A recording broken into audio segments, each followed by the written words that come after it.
Okay, well, so what we talk about then here is that this is all there is then. So this is it. There's just what seems to be happening. Um, this is not a thing. It's not an actual object. It's not something that can be recognized or known, because it's just what's appearing to happen is sitting in a room in Brighton is appearing to happen. It's not real. There's nothing actually happening here. Just what seems to be going on is a body sitting on a chair, looking around, listening, thinking, asking questions maybe, or whatever seems to happen, is already just happening on its own. It's totally spontaneous in that way. So all there is boundless energy. Boundless energy appears as everything already. So it appears as the bodies, it appears as the chairs, it appears as the room, the voice, listening. Everything is just boundless energy. And that's completely unknowable and indescribable. How this actually is, it's totally indescribable. No one can actually describe what this is like, because it's not an actual thing, it's not an actual object.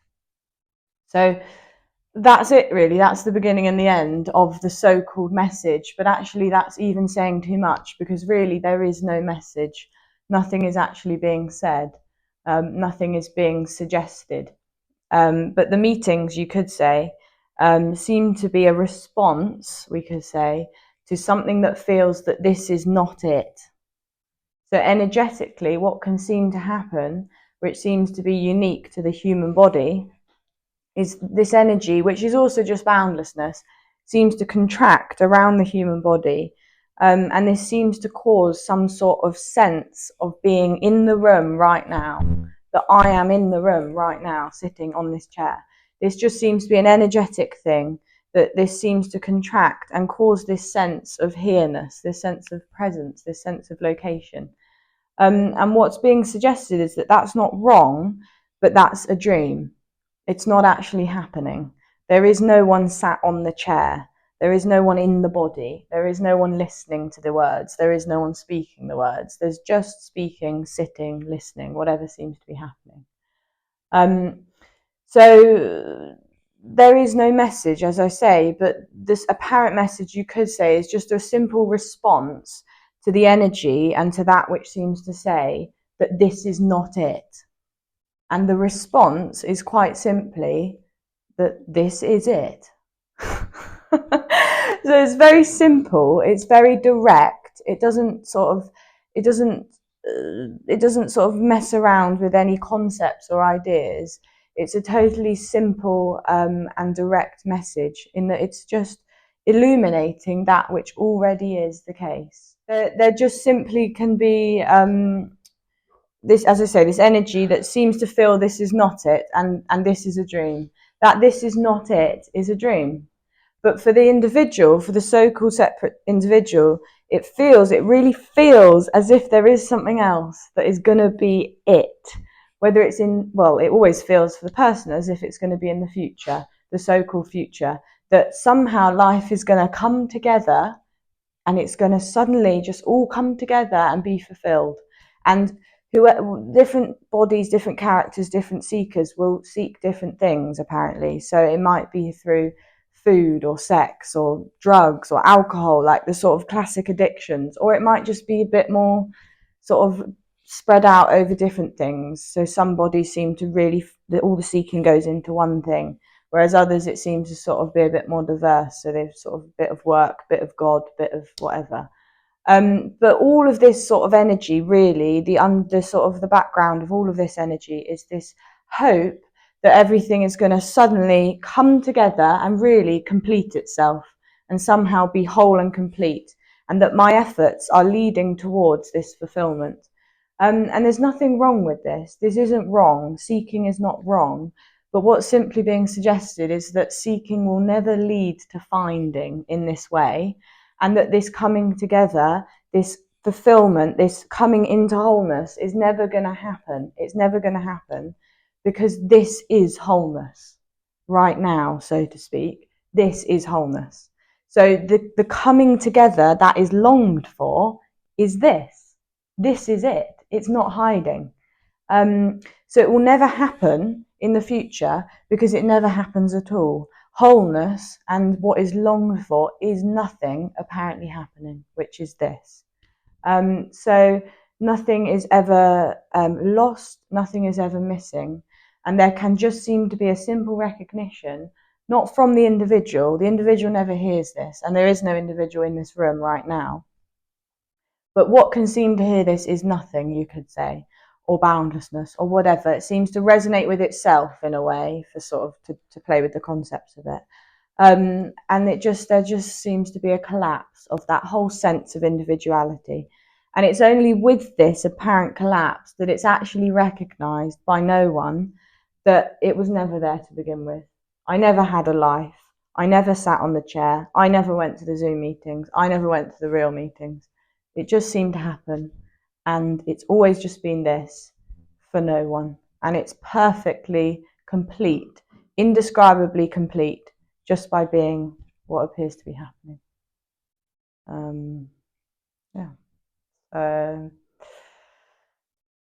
Of course, there are no questions, really, because the so-called answer is always the same, that this is it. So, and that's not even an answer, actually. But questions can seem to happen, and we can just see what comes up, if anything.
See, I'm thinking, part of my reason for coming here is, that it's like in a way,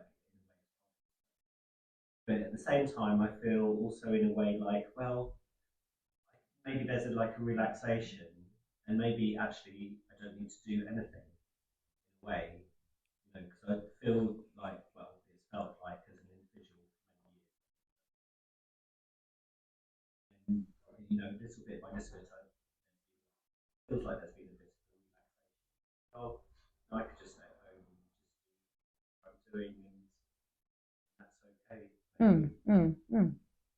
Yeah, and that can seem to happen. This can seem to have a relaxing effect on the body sometimes. It can kind of go one of two ways, and it can be very different for people day to day, moment to moment even.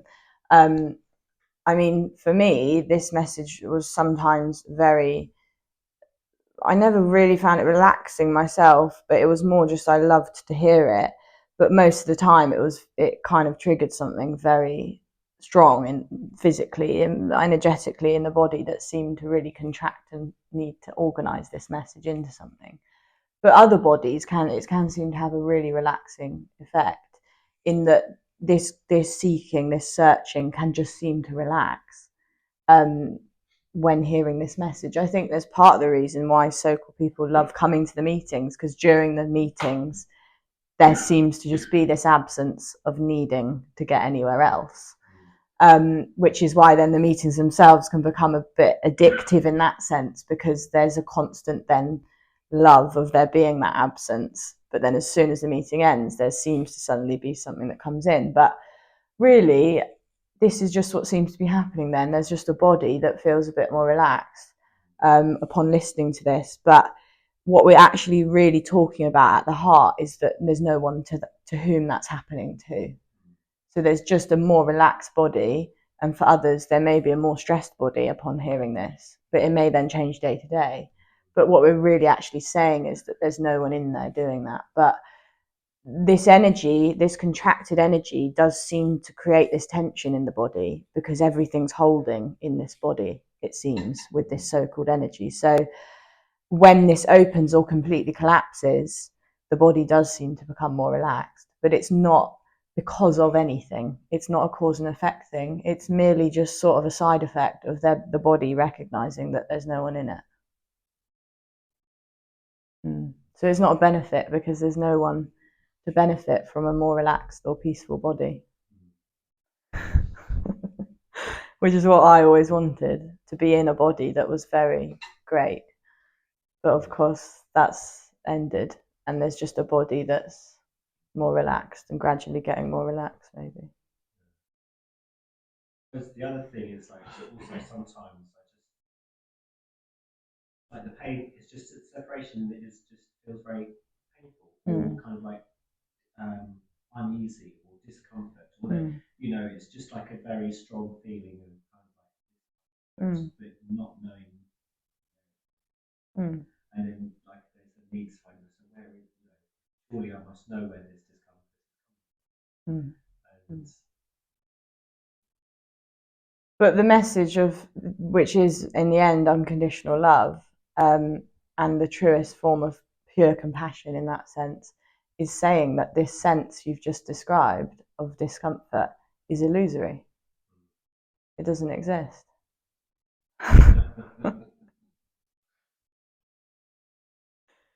So it's a wonderful message in that sense. It's pure compassion because it's saying that the very dis-ease the person feels is not real.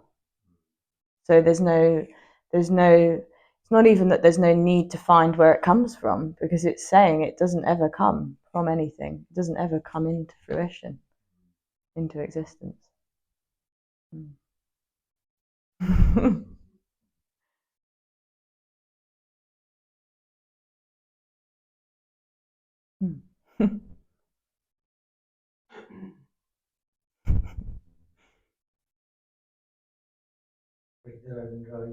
Oh, bless you. Yeah. Settle in.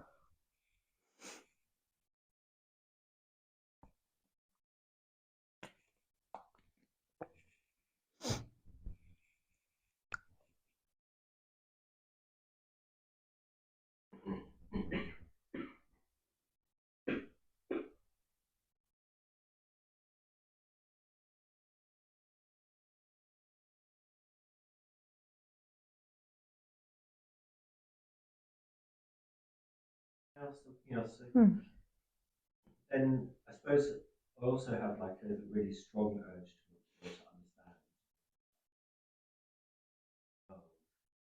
But in a way, there is no world to understand, and the struggling to understand the world is completely futile. Yeah. Yeah. It's the same dream, that there is me and the world, or that there is a world to understand. There's not. And even if there was, even in the apparent world, there's still nothing to understand, because the apparent world is just nothing appearing to happen. Exactly. Well, what do you mean? Well, I don't know. I suppose I'm trying to like.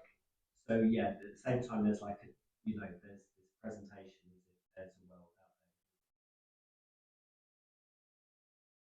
there, and then there are individuals who are you know, kind of like part of the conflict, or looks like they're kind of part of the conflict, but they're kind of like trying to understand the situation.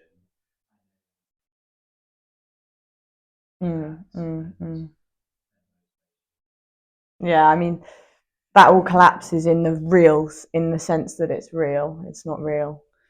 So there is no other. There is no one else. There is no me, so there is no other. So the relationship collapses. So it's not even that there's then someone or something that is no longer trying to understand. It's not that there's then an individual who doesn't need to understand anyone else anymore. It's just that the individual collapses and there is no other. So it's impossible to even go there, of trying to understand you, because there is no you. So that energy of trying to understand just totally collapses. There's no sort of position left at all. Not for the person. The person would probably think it's a position of then not needing to understand someone else. But it's just the position collapses. There's no position whatsoever. So there may be, a certain response to the apparent suffering in the world and wars and apparent characters who are, dictating that or whatever. And there may be an emotional response. There may be a response of action. Who knows? Depending on the character. But the thing is, there's not a real individual in there who is trying to really make a change or understand the other. It's just a spontaneous response that may seem to happen depending on what that character does and what it enjoys doing and its history and what its interests are, whatever.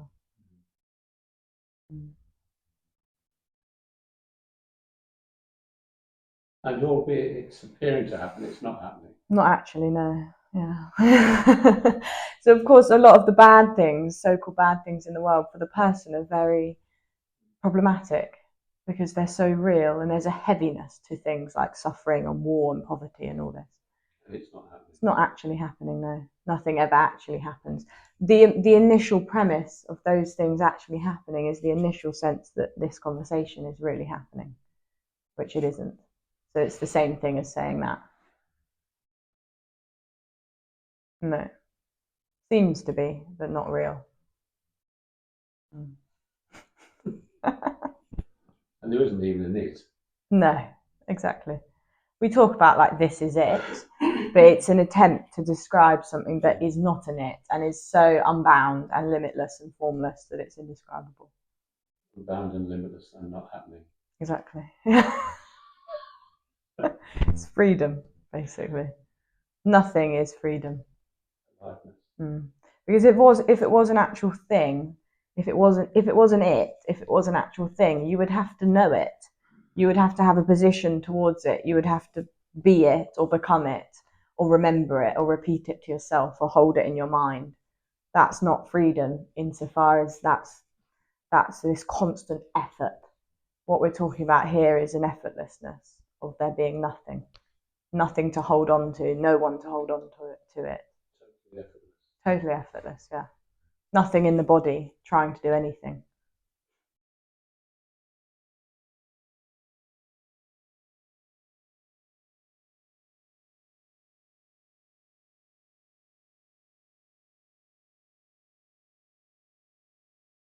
So in terms of what we were talking about yesterday, in terms of breathing, there's no gasping or anything, it's just breathing.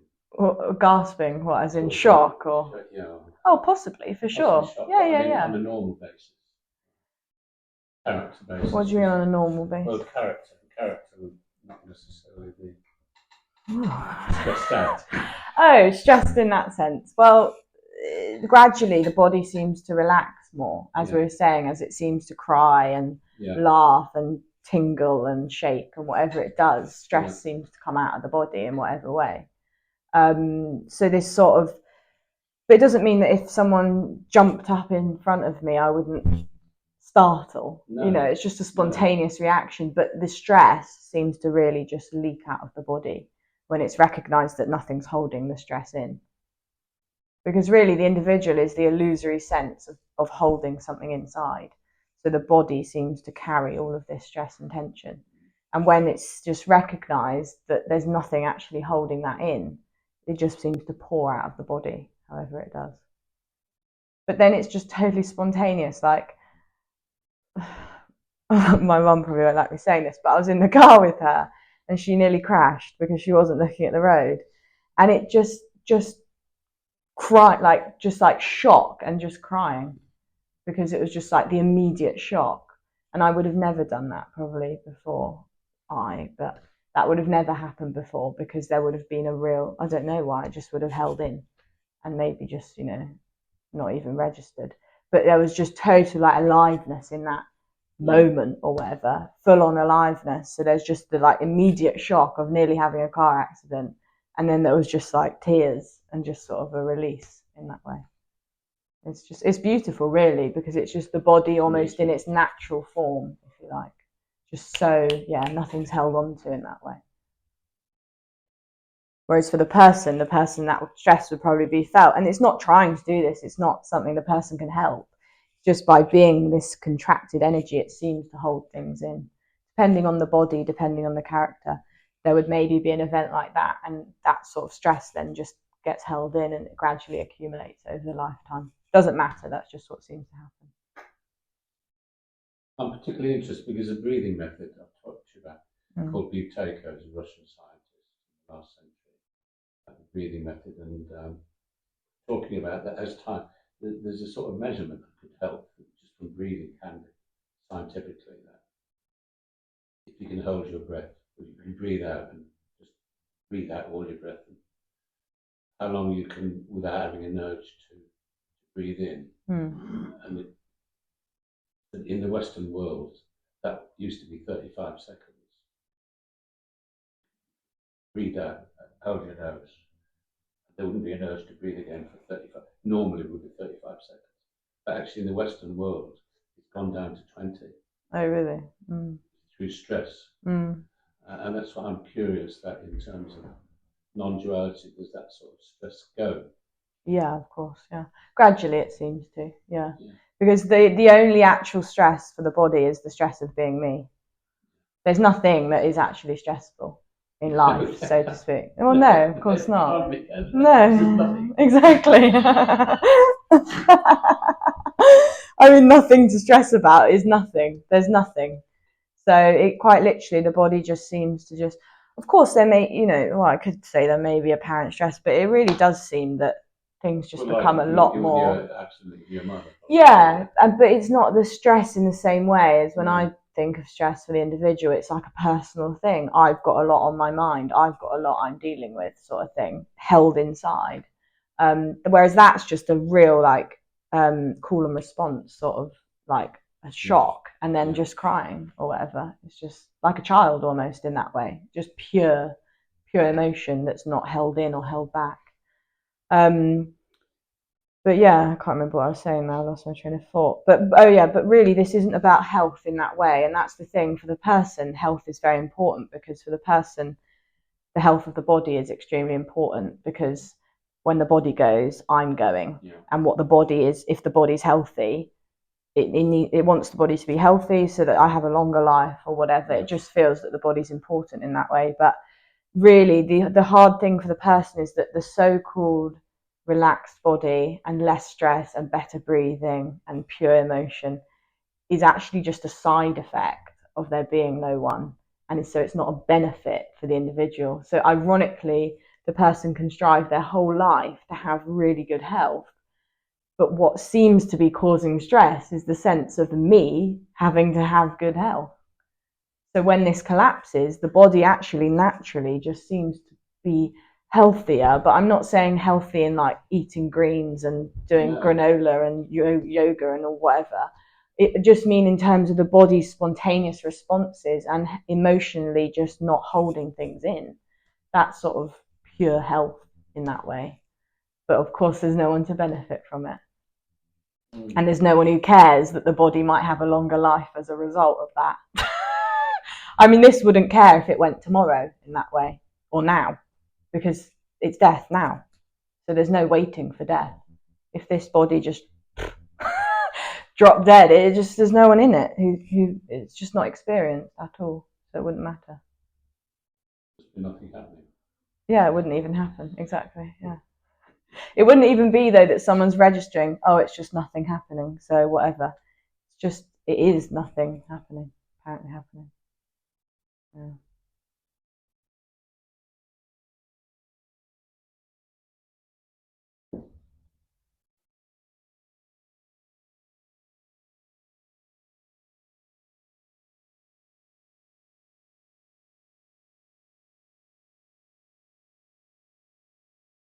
So in a way, it really is death.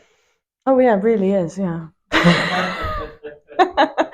Yeah, it's not a joke in that sense. It's yeah. It is true death in the sense of how it feels for the individual, which was very confronting here when that was energetically confronted with, because it felt like I was dying in a real way for me. So it's not a concept, it's an energy in that way.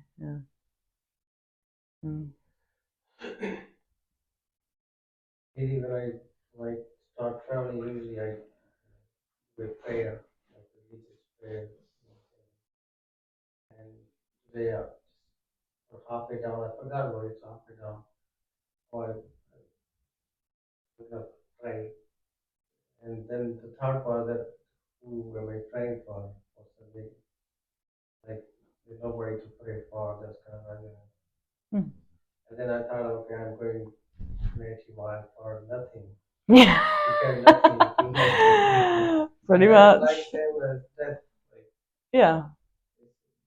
That is death. Yeah. Like when you not getting anything. Exactly. Yeah. Death, emptiness, no me. It's all the same thing. Doesn't matter what words used. It's just nothing. Just pointing, but it's illuminating the same thing energetically. That this is totally empty of anything and anyone. No one there to get anything. No, just no one there. Yeah.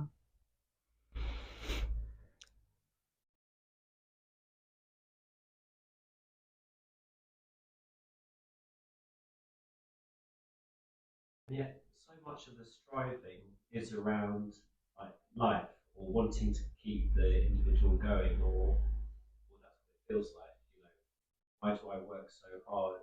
You know, stay alive. You know, it feels like that's a real centre of my life. It's like it's my life. I mean, really, it's just the sense of time in that way. Then it's just the sense of a path, of being on a path that my life is going on towards something called death in the future, and that really by working hard, me hopes that there is some sort of reward that will then happen to me. I will get something back from life. The more I put in, the more I get back. It just doesn't work like that. But what me hopes is that by all this effort and striving, it doesn't consciously really know this or register this, but there just seems to be an underlying sense energetically that by putting more stuff in, something is going to happen. Something is going to come out of it. And really what it's hoping is that there will be wholeness. That's what it doesn't really know that. As I say, it's not necessarily conscious. But by putting this effort in, it's hoping this energy is sort of looking for wholeness again. It's looking for paradise. It's looking for this. And it thinks that along that path, the end goal, the end destination is going to be that. But really what this is saying is that all the paths are futile and illusory, because this is it. This is the pot of gold that is being longed for, and that all the effort is being put in for nothing for this. And also kind of like a staving off.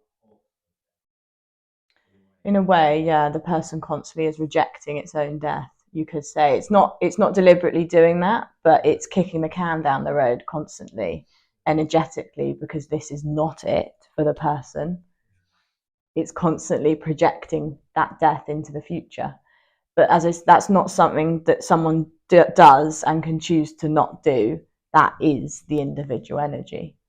So it's not a choice, but just what can seem to happen is that sense of a path and time can just dissolve, and then there's nothing left, which is this. Do you think that there's like a sense,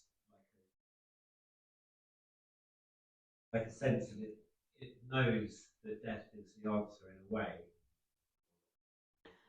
You could say that something seems to recognize what's being said here. Yeah, it's not the individual necessarily, but something seems to know that this is it, which we could say is what seems to resonate with this. And yet something else energetically seems to override that or whatever, and this seeking seems to come. But in every so-called body in the room, there is a recognition that this is it. So everyone knows what's being said, to use clumsy language, but it's not, you know, people call it a mystery, but it's not a mystery in that way, that nothing's hiding. It's not a secret. Like, it's the open secret, of course, what Tony says. So yeah, death is nowhere else. This is death. But the illusion is that death is in the future. It's not. It's here. Yeah.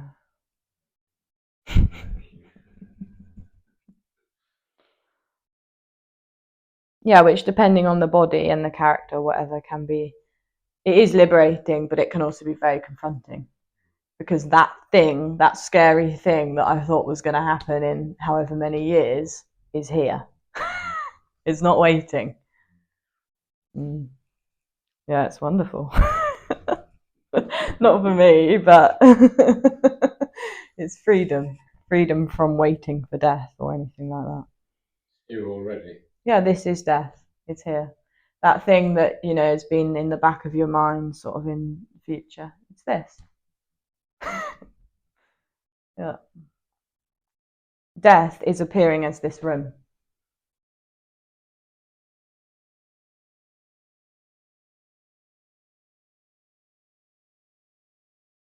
You're not in it. Exactly. Yeah. There's no one in death. There's no one in life.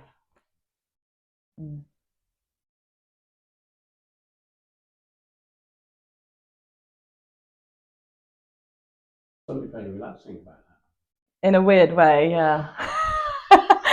In a sort of twisted psychopathic manner, there definitely is, yeah.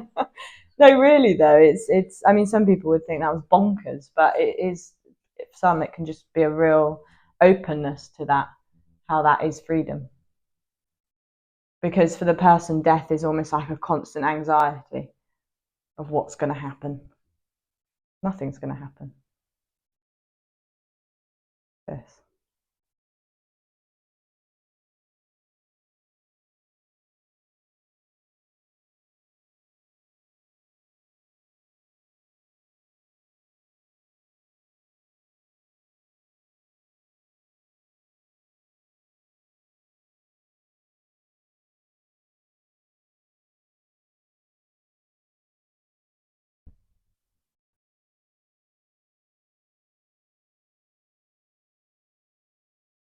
It's like this front room isn't a place of death. Is that life is death? What do you mean? This front room isn't? You said this. This is death, Yeah, this appearing. Is death. This So front room is. This front room is everywhere's death. In that way, but yeah, exactly. Yeah, death is everything that appears to happen, but there's nothing else. I mean, this is what's appearing to happen. So yeah, the world doesn't exist in that way. But yeah, if in 10 minutes' time it appears as a whatever, a noise outside, then that's death appearing as that. If that then the aliveness of this, then nothing will ever happen. Mm-hmm. Mm-hmm. There's no waiting, there's no next moment. Mm-hmm. Mm-hmm. Mm-hmm. Yeah, it's just boundless aliveness, because there's no future. The future collapses. The next breath, the next nanosecond collapses. It's just full on whatever's happening. No future. There is no next. And yet the individual is that next energy. So when you feel like an individual, it feels like your life's on a timeline, and that what happened 30 seconds ago was in the past and can be remembered and really happened. And then what's going to happen can be projected onto an imagined. And that may still happen in terms of the brain, just having an imagination or having a memory. But it's not in this same lived sense of time that the individual is. For the individual, the words that were just spoken really happened, and I can remember them, what Izzy just said. This can't remember what was just said at all. No clue. Because it's just coming out. There's no one registering anything that knows what's being said or what's happening. And there's no one there registering what's happening. There's no one there who can actually remember what was said, but the dream is that I'm in here and I know what was just said. And I can sort of fit that into my model of non-duality. Yeah, it's just full on aliveness appearing as this.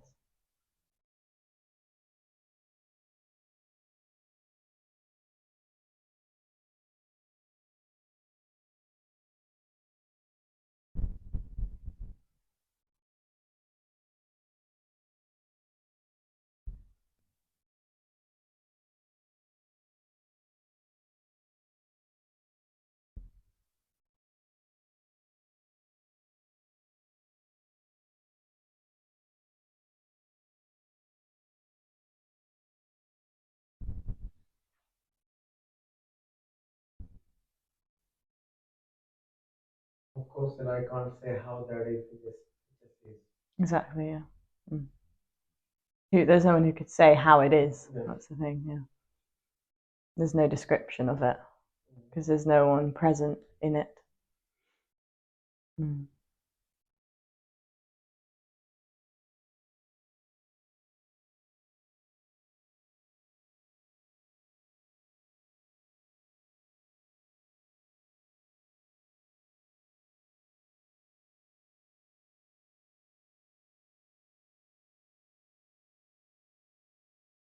So I was thinking this on the way here.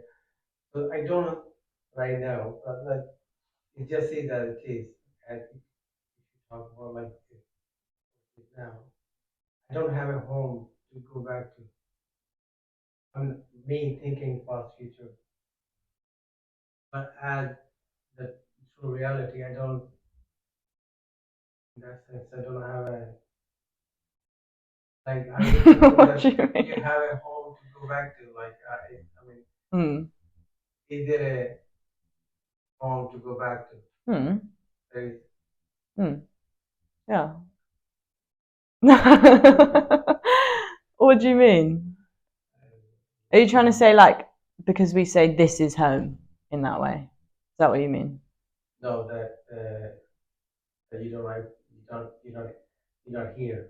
I'm not here. Yeah. In that sense, I was thinking, if I'm not here, there's nothing else is here. Like, Yeah. There's no actual home to go back to in that way, if that's what you mean. Yeah. But apparently this goes home and sees its family or whatever. But there's no sense of an individual doing that. yeah, here the individual wants to maybe resonate into some kind of better understanding because of how this is just it, and that will conclude something about this moment or nothingness. I was thinking the other way, so that just. Do you mean getting an answer? Yeah, trying to get, kind of getting to a different state, like nothing stays. Yeah, Yeah, but that's because there's impossible. nothing else. Yeah, there's just nothing. There's not a state. Nothing is not a state. It's not. Home is not a state. It's not a place. It's not a thing. It's just this. It's everything. But there's no sense of being at home. That's the thing. Yeah. Because that would require a sense to begin with. There's no sense of, oh, everything is home. That's so nice. Yeah. That's my answer. Yeah, it's just everything is home, but there's no one in it. There's no one home, basically.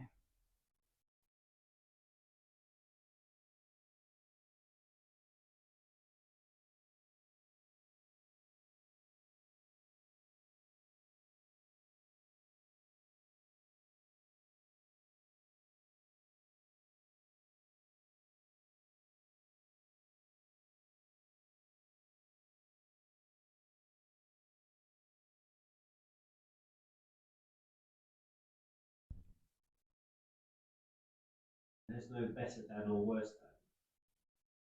than.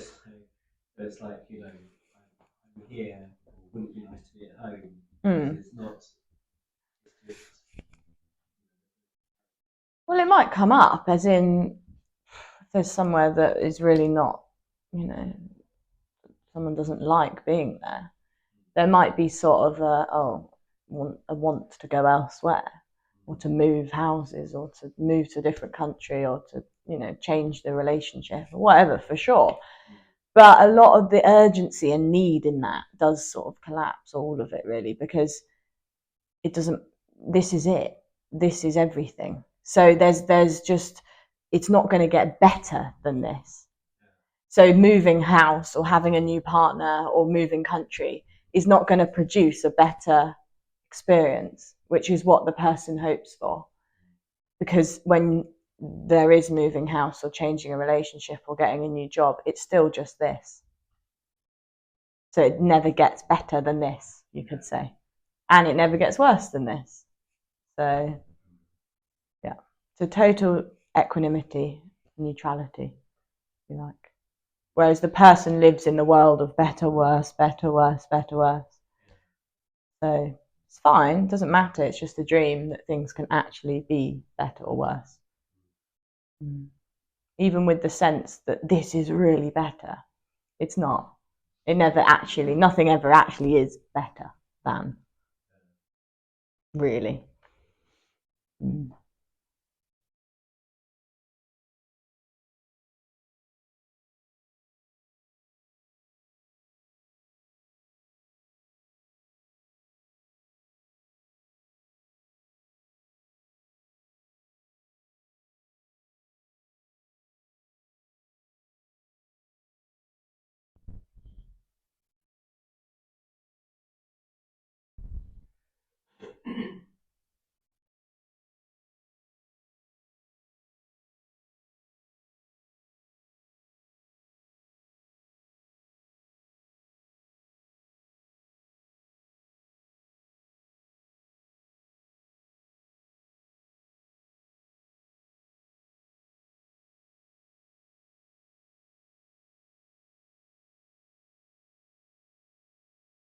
In that sense, better than is a sort of concept, isn't it? Yeah, but for the person it feels energetic, it feels real. But actually it's not even a concept, it's just an illusion. It's not real. But for the person it's not really held as a concept, it's held as a lived experience. Oh, this is really better than that. And there may be, you know, oh, this you know, this meal is better than that meal. Why not? But there's no sense of anything being really better than anything else. Because it would also require time and an ability to compare. That today is better than yesterday. But yesterday collapses and tomorrow collapses. So there's just this. Nothing to be better. Exactly. There's nothing else. There is no two. So there to have to be better or worse, there has to be two, really, to compare things with. But there's just this, not even as one. So what is there to compare it to? There's nothing else. Does that mean reasoning collapses? Reasoning. It's only like you describing reasoning to compare two things. Reasoning to me is to compare like two things inside and to decide from there, but you were saying that technically decide. If you mean by reasoning, the reason behind doing things collapses, yeah. There's no reason why things happen. But for the individual, there is like two choices or two potentials, or past and this, or future and this. And there's just two in everything. And so there's decisions, there's choices, and then there's reasons for those decisions. But that just collapses, yeah. There's no reason as to why things happen as they do. They just happen. Come back to cause and effect. Yeah, exactly, yeah. The person feels, I made the decision to come here today, and I am listening, and I can choose to leave the room if I want to. That's the dream, really. Coming here today seems to happen. Choosing to leave may seem to happen. But no one is doing that. No one is in there deciding and having to come up with reasons for their decisions. Yeah.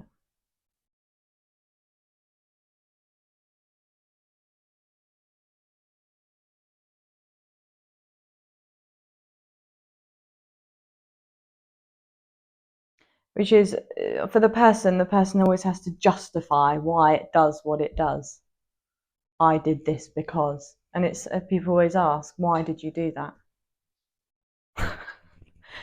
There is no reason behind anything. Things just happen.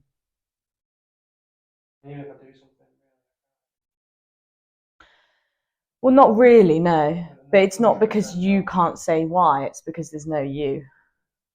So this may be asked, why did you choose that colour paint?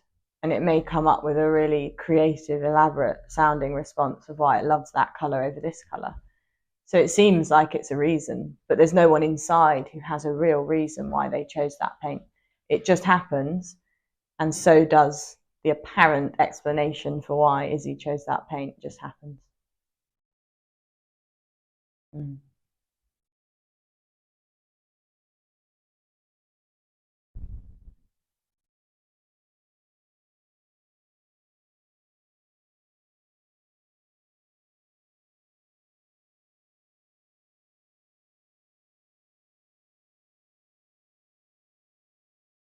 It's like there's a real attractiveness thing. It's like, gosh, wouldn't that be amazing? I wouldn't be worried about. I just do this stuff, and I wouldn't be a me there. It's like, oh, if I could, I know if I got rid of this me, it would just be fantastic. At the same time, it's like, desperately trying to. It's like, Yeah, but also it wouldn't ever be fantastic for you. That's the thing. So it loses its buzz a bit then, in a sense, but also it kind of increases its buzz a bit. It's just a paradox. The person both longs for this and doesn't want it. It really thinks it wants this, actually, but when it's confronted with the fact that it will not have liberation, it will not be in liberation, for me anyway, it was a bit less attractive when that was really recognised, because it was just very clear that I wasn't, whatever so-called benefit or whatever I thought it would bring, it wasn't going to be for me. So why would I want it then? What was the point? Because whatever so-called sort of relaxation or ease or whatever it seemed to bring, I wasn't going to be there to have it. So then it's like, well, I don't care if I have it or not, because it's not going to be something for me anyway. So it kind of loses its sort of attraction in that sense, in the individual way. Yeah. So does that mean that, for Izzy, or for anyone really, that, when you get to that point? Yeah, there was like a backpedaling, kind of wanting to backpedal in a sense, because it was like, I spoke about this quite a lot on my meetings, but it's like there was a lot of terror and fear of this sort of death that came up energetically, and that doesn't have to happen. It's just what seemed to happen here.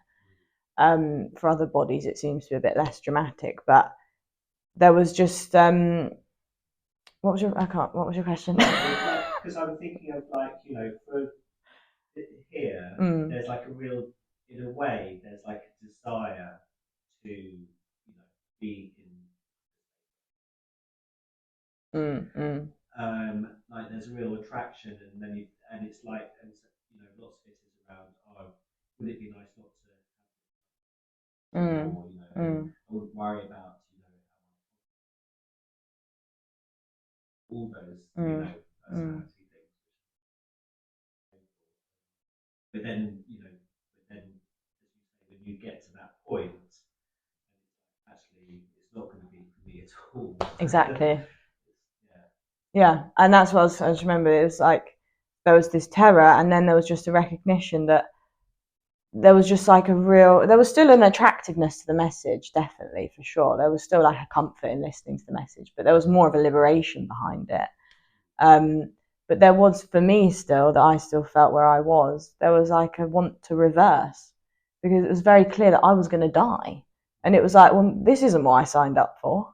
Like they spoke about death, and they kept saying this is about you dying, but the person always thinks it can somehow get around that, and really, like you say, get to the point where I can be in the position where I am, like, the confidence and the fear of what other people think doesn't bother me anymore, that's what the person, but it wants to be there in that position, but there's no one in that position. So that's the so-called problem for the person. It's constantly trying to beat the system and it can't, because it's not actually happening. That whole game isn't happening.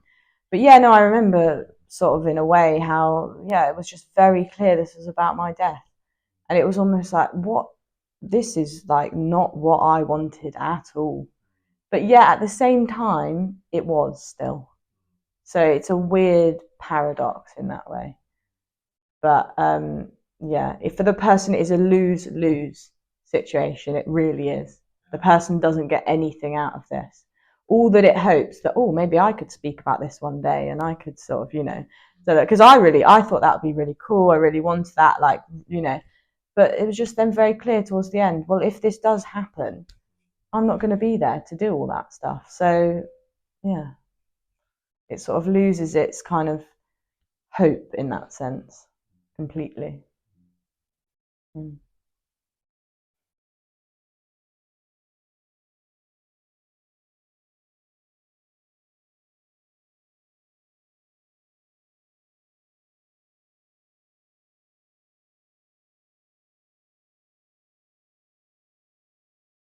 I mean, really, it's basically saying it would be really nice for me to have no me. Yeah. That is me. Yeah. Yeah. I mean, you even said I would like to have no me. Yes. But I think the thing is what the person does is, and this is what I certainly did, is that it creates this sort of split where it seems to think that there's me and then there's me. And it's kind of dancing with this awareness thing, because it's kind of like there's me, who I am, and then there's like the ego, which is a bit disruptive and sort of has the negative thoughts and kind of, gets anxious and all these things I don't want to do. And it sort of creates this split in sort of, okay, well, I want to get rid of that, but I want to stay aware of when that's gone. And me kind of gets confused as to which one I really am and all this sort of stuff. And of course, it's none of them because there isn't one. But what for here, it was very confronting when it was heard that what was being suggested was it was me. It was me. It was the Izzy. The whole thing I felt was my life, was me, was the me. It wasn't some sort of separate the me that I could sort of project onto and that would disappear and then I would be fine. No, it was my whole life as Izzy. It was very, very confronting, basically. Because there's nowhere to hide. It's you in that way. Everything the individual feels to be themselves, that is what we're talking about in terms of the me. Mm.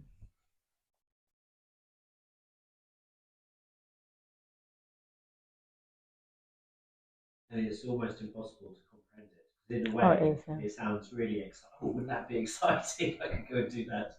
But there's no way to go and do that. Exactly. So all the benefits it feels will come from liberation collapse because, and actually in a way, the person's hopes are kind of opposite of its fears. So if it fears public speaking, let's say, it feels if there was no one, I would love to do that. I would be able to do that. When in reality, actually, a lot of those things just collapse anyway, because when there's nothing to fear, there's nothing to hope for. So there's no one who's sort of like, oh, it's so great that now I can public speak without a fear. So I'm going to go and do that just because I can. There's no one left who sort of is motivated to do these tasks of sort of benefiting from there being no anxiety around it. Yeah, it's totally boring in that way in what the individual would imagine. Because the individual is imagining a liberated experience where there is life for me and I am liberated. So I can do whatever I want without any problems. But what's really being suggested is that there is just no one and there's no problems.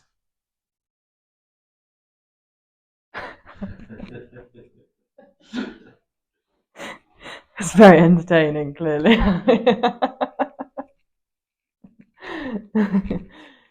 So yeah. But then, like, for instance, sorry, I'm taking up quite a lot of it. Like, let's say that public speaking is like, for me, is like, yes, I would like to not do public speaking, but I mean, sometimes it's important to say things to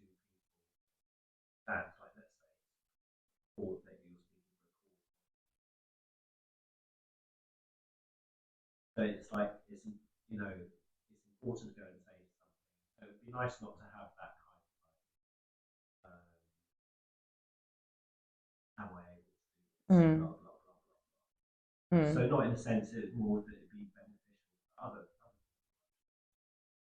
But there is no other. That's the thing. So there's no other to benefit, and there's no you to benefit. So if this does apparently collapse or whatever, it's just recognise it's not there to begin with. Let's say then public speaking may happen, but there'd be no one in the body registering, this is so great that I can finally public speak and help all these people without there being a me. Because that is the me. That whole dialogue and sense is the individual. So there's just nothing. And maybe public speaking appearing to happen. But it doesn't seem like it's something that is really for the person feels trapped. And so it thinks then it will feel free. So it will feel free when it public speaks instead of feeling trapped. But what we're really talking about is we're talking about the collapse of the illusion of being trapped. There's just then freedom, but not for anyone. And freedom is not an opposite of entrapment. It's just what is. It's like unconditional love is not an opposite of anything. It's just, boom, unconditional love without an opposite. What about the importance of something like public speaking? What feeling something important needs to be said? Is there like the importance of something more important than that? Is there that sense that yes, this needs to be important and this needs to be said? Not here, no. But it may come up in a body. Who knows if it has?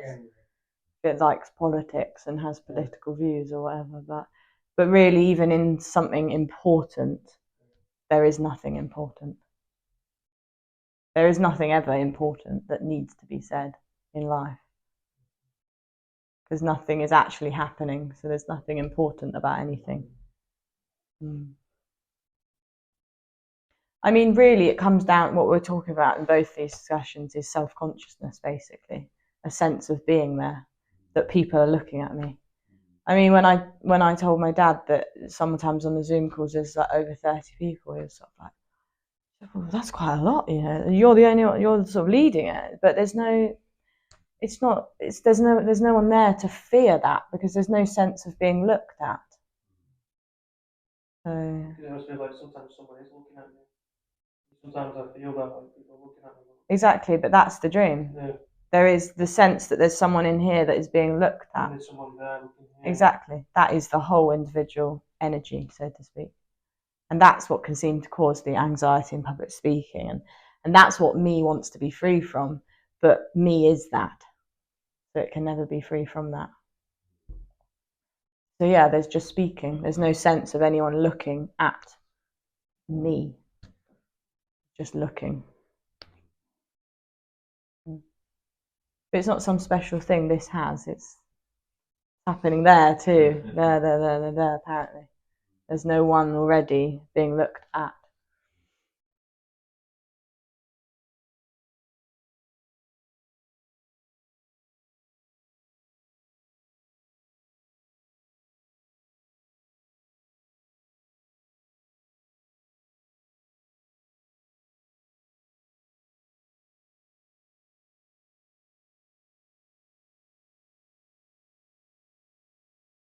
And yeah, this is the freedom in a sense, because just speaking, looking, listening. There's no sense of anyone. For the person, this self-consciousness seems to choke the body somehow, because it's filtering. What should I say? What do I look like? This whole thing, this whole image. Yeah.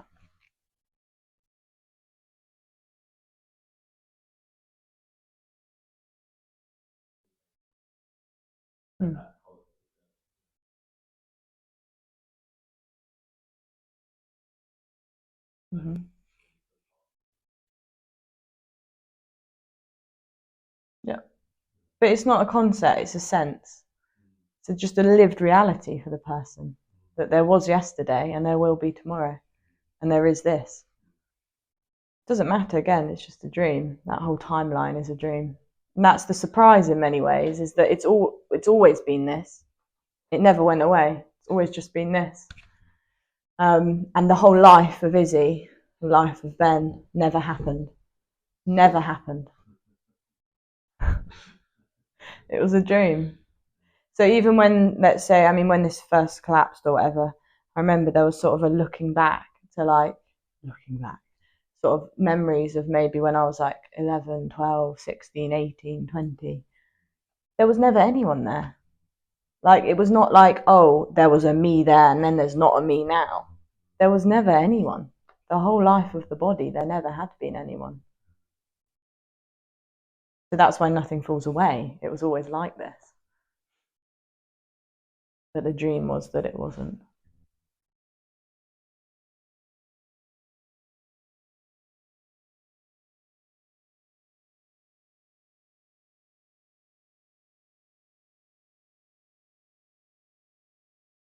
So looking is just taking place. Apparently, yeah. Just looking. Boom. Full on. One way. One directional, if you like. Just looking. There's no looking and then a sense of who's looking at me or being looked at. Just pure looking. Pure sitting. Pure talking. There's no self-reference. There's no position to which it's happening to. And for the other? There is no other. No. For the other who thinks so. Well, for me, I'm trying to get around me here, Brendan. I know what you're doing. No, for the individual who feels that they are sat there, there's a sense of being looked at and looking at Izzy. Yeah. But there isn't actually. That is the dream. So when we say it's a dream, it's like an energetic dream that seems to produce this whole lived reality for the person. So when the sort of, you use the word dropping away, and looking, so there's an appreciation for it, that the other's not looking either. No, I wouldn't say in that way, because there's no acknowledgement that you're not looking at me, because that would require you and me. So there's no one here who's sort of like, oh, he's not looking at me. There's no sort of appreciation of it even, because it's not even happening. There's just no one looking, and there's no one being looked at. When they drop away, there's no sense of being looked at. Oh God, no. Just that collapses. Somebody else. No, exactly. Just not. There is just no someone else. Just a body looking at a body. So this other person who thinks they're judging you, they're not judging you at all. Well, well, you can think what they like, but well, yeah, there may be a sense of Izzy being real and the ability to actually really judge her. It may happen as whatever it feels like over there, but it's not actually ever happening at all. No, but I think it is. Apparently, yeah, can seem to, yeah. Yeah, Izzy, you should do this, you should do that, or whatever, but yeah.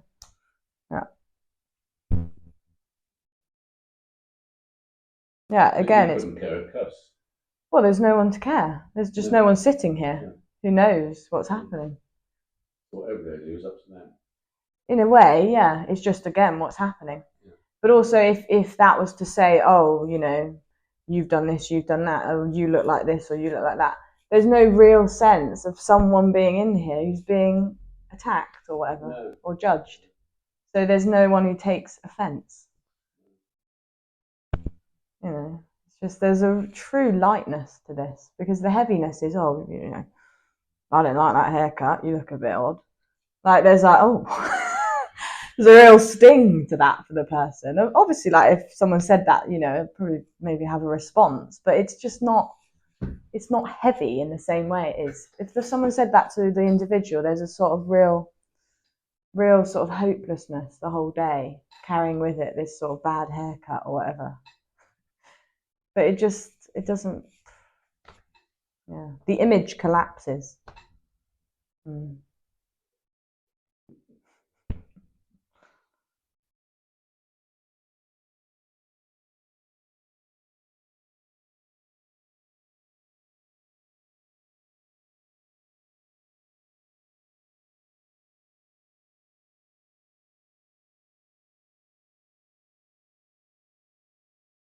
on a train coming back from London with 4 seats and 4 seats, and there was a woman by the window, and she had a notebook, and she kept looking at all of us. Looked at us, and then she wrote something down. Everyone moved seats. Oh. She was really looking down, and there's nothing to say that she was actually writing anything down about any of us. Maybe she was just looking at, but it was really hard for me not to get the giggles. Literally, like we're moving down the carriage. Oh, Like, it's what? brilliant. What's happening? I thought it was really funny. Oh, so Let's funny. see what she's writing. Yeah, I'd love to. I'd love to know.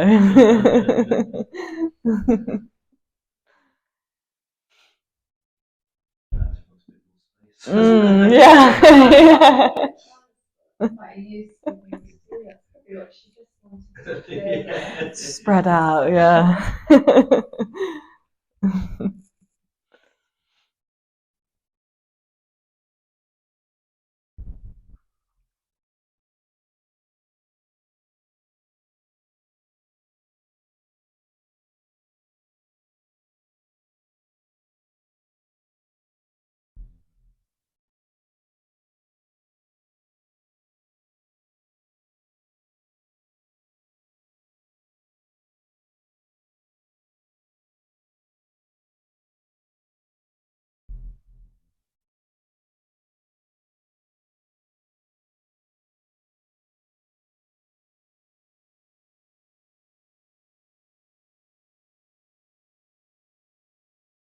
When you're sitting in the Zoom, it's from maybe the distance and this intellect working a little bit more. And we start here is so I don't know. It does energetically. There seems to be a difference. Yeah. In person, it seems to be a lot more direct and can be a lot more confronting and obvious, for want of a better word. Over Zoom, it almost feels like me can sort of hide in the concepts a bit because it doesn't necessarily feel that it's being directly exposed so much. But in the room, there can just be a real tangible sort of aliveness sensed, and these questions can just die. They just collapse. Yeah. I mean, so many people say to me, like, they ring me up or ask me a question or whatever, and they're just like, oh, I don't know, I can't actually remember what my question was. It's amazing. It happens so much. The question just dies as soon as it's sort of confronted with nothing.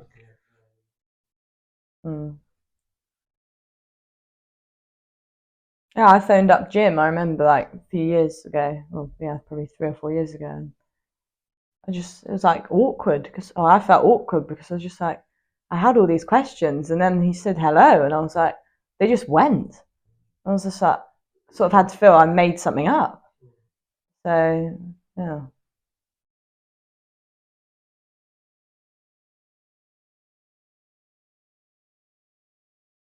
Tony always says you can call me at a certain time, and I always used to sometimes think, wow, is it so great that you can call Tony? The guru. You can call and speak to him. But they try you like, I never called him. You never called him? I never called him. Like, I always think of him. I never did. There can just be a resonance or an obviousness somehow that there's going to be no answer. Yeah. And people who come to these meetings a lot, I think, can often, they know what the response is going to be in a way. Just, no, this is it. Yeah.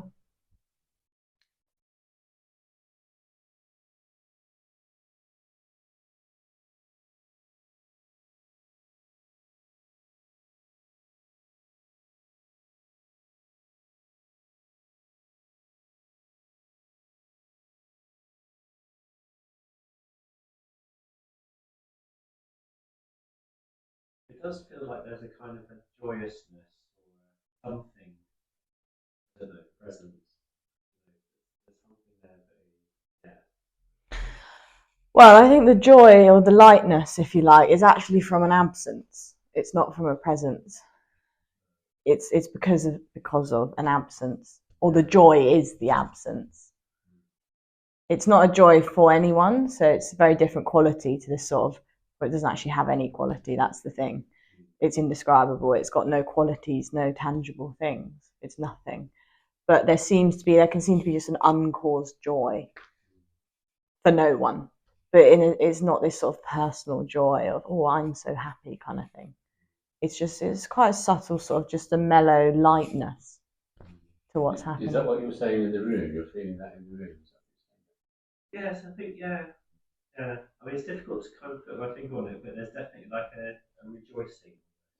Unconditional love, really. It's everything. I can put it physically, actually, because as you recall, where's he going to put it? and it goes significantly down. Like, I see what you mean. My Yeah. average is about 60, and it goes down to nearly 50. Sitting in the room, I don't know. I'm slowly killing you, Brent.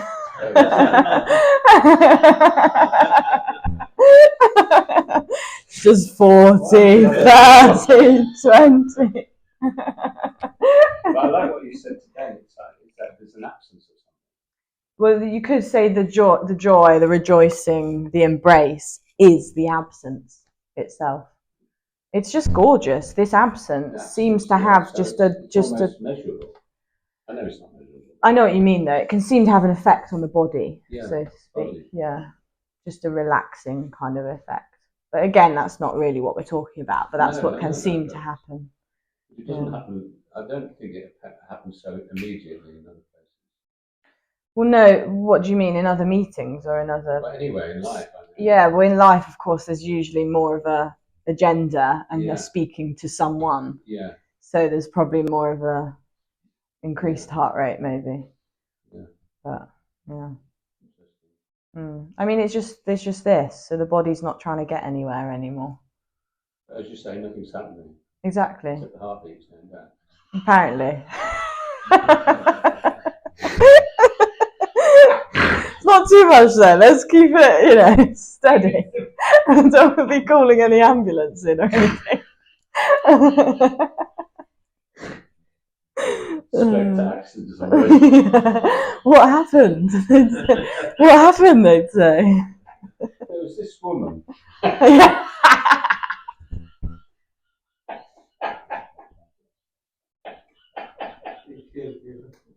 She wouldn't stop talking.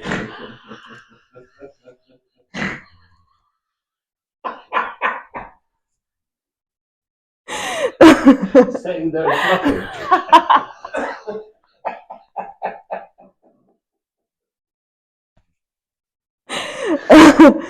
Oh god. Cause of death, yeah. Too much snuffing.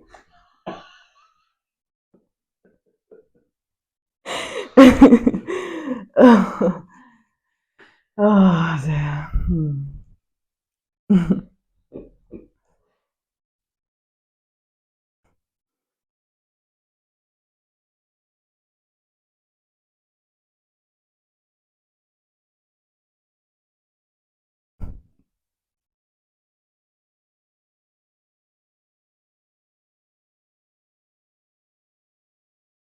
You were just saying, like you realize there's a talking about me, like myself.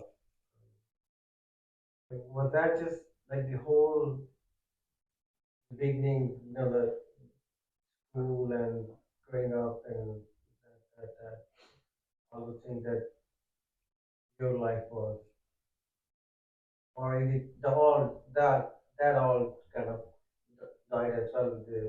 I think it's just the sense that me here, that this me is not here. This is that. I was it the whole story kind of died as well. Well, they're the same. The sense of me being here is the story, really. The sense that I've been. Exactly, yeah. I mean, this wasn't the final collapse or whatever. Of course, it doesn't happen, but this was just seemed to be a very strong. Something just seemed to really just recognise what was being said. I was just listening to Andreas, and he was just saying about me, da da da, and just suddenly something's heard, and it's just like so obvious in that sense. But it was about me, actually me and my life, and things apparently happened in Izzy's life in the so-called past, growing up, going to school, moving house, whatever. But there's no sense of that happening to anyone or anyone being in it, and there's no story about it. That's what collapses. The story about I grew up, I went to school, I moved house, whatever. Yeah. I mean, this body would say that just to its friends or if someone asked or whatever, but there's no sense of me doing that or having done that.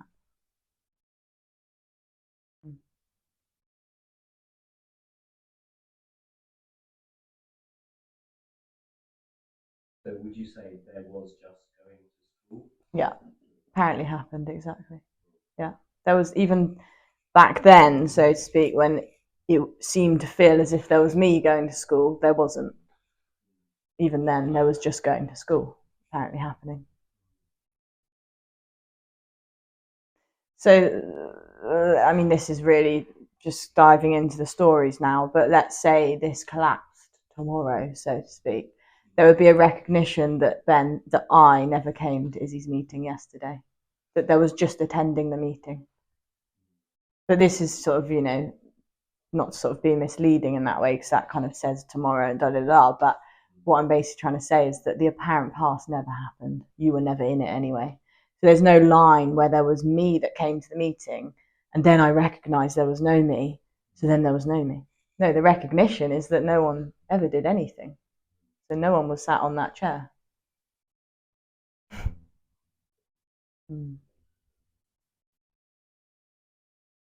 Which is quite surprising or shocking in a way, because it's like the whole life never happened. Never happened. And it's funny because you're saying this, and yet somehow it's just, I can see the clarity of it, and yet I'm on this chair, or that's what it feels like. Yeah. Exactly, and that's not a problem, but it's just that it's what's being suggested is that already you're not, and it's not going to ever be heard by you that feel that you're sitting on that chair. What seems to hear this is we could just say something else, in that there just seems to be an openness to that there is no one on that chair already. There's just sitting on a chair seeming to happen, but there's no sense of being located in the body on the chair. Yeah. For the individual, it's actually impossible to hear. The person can never hear what's really being said. But energetically, something can just seem to drop or open, and there can just be a real clarity of just this. No one there. But people might call this a glimpse or whatever. Yeah. So Ben attending a meeting, not being there, is the equivalent of, maybe the equivalent's not the same, but it's just the same as somebody sailing around the world single-handed in the moment. Say that last bit again. What do you mean? Somebody sailing around the world single-handed. It's exactly the same as Ben. But there's no one in either. No one in either. Yeah. So there's no comparison. In that way, yeah. There's nothing better about sailing around the world. There's nothing better about sitting in the meeting. No. Nothing is happening in either, and there's no one doing it either. The whole world seems to be like going around the world. What, travelling, you mean? Yeah, and of course travelling seems to happen, and it can be enjoyable and fun and whatever, but I think most people, well, this is a bit of a generalisation, but a lot of people often can travel to try and find something else or lose themselves. It's a bit of a cliche, but I think people hope that in a different context, something else will just bring something else or something. But the problem for me is that I am wherever I am. That's how it feels. So even if I go to New Zealand, I'm still me. So the problem for the person is not the place. The problem is, well, unfortunately, yeah. You could try. But the so-called problem for the person is the sense of individuality, which seems to be in the body. Which a lot of present moment teachers kind of, like, wherever you go, there you are. Like, be at peace with, you're always there. It's just always the present. It's like sort of actually taught as something you can sort of do to create more peace. But that seems to be what causes the tension, ironically, by being there. Thinking of that. Yeah, like, be here now. That be here now was always like the big, big teaching, like Ram Dass, like present moment, da da da. But being here now is what seems to cause the issue for the person. Yeah, Exactly. like, oh, shit. Yeah. The thing is, like, be aware, be more aware, become awareness. But the actual so-called problem is that you are aware. You are so aware. Exactly. It's funny in a way. Yeah. Yeah. Doing the whole awakening in that context is just becoming more and more aware. In a sense, yeah, or becoming aware, or the ultimate awareness. Yeah, wake up to the fact that you are awareness. Yeah, the dream. The whole of spirituality really is based around that, so that just collapses. I mean, this is just wonderfully not spiritual at all.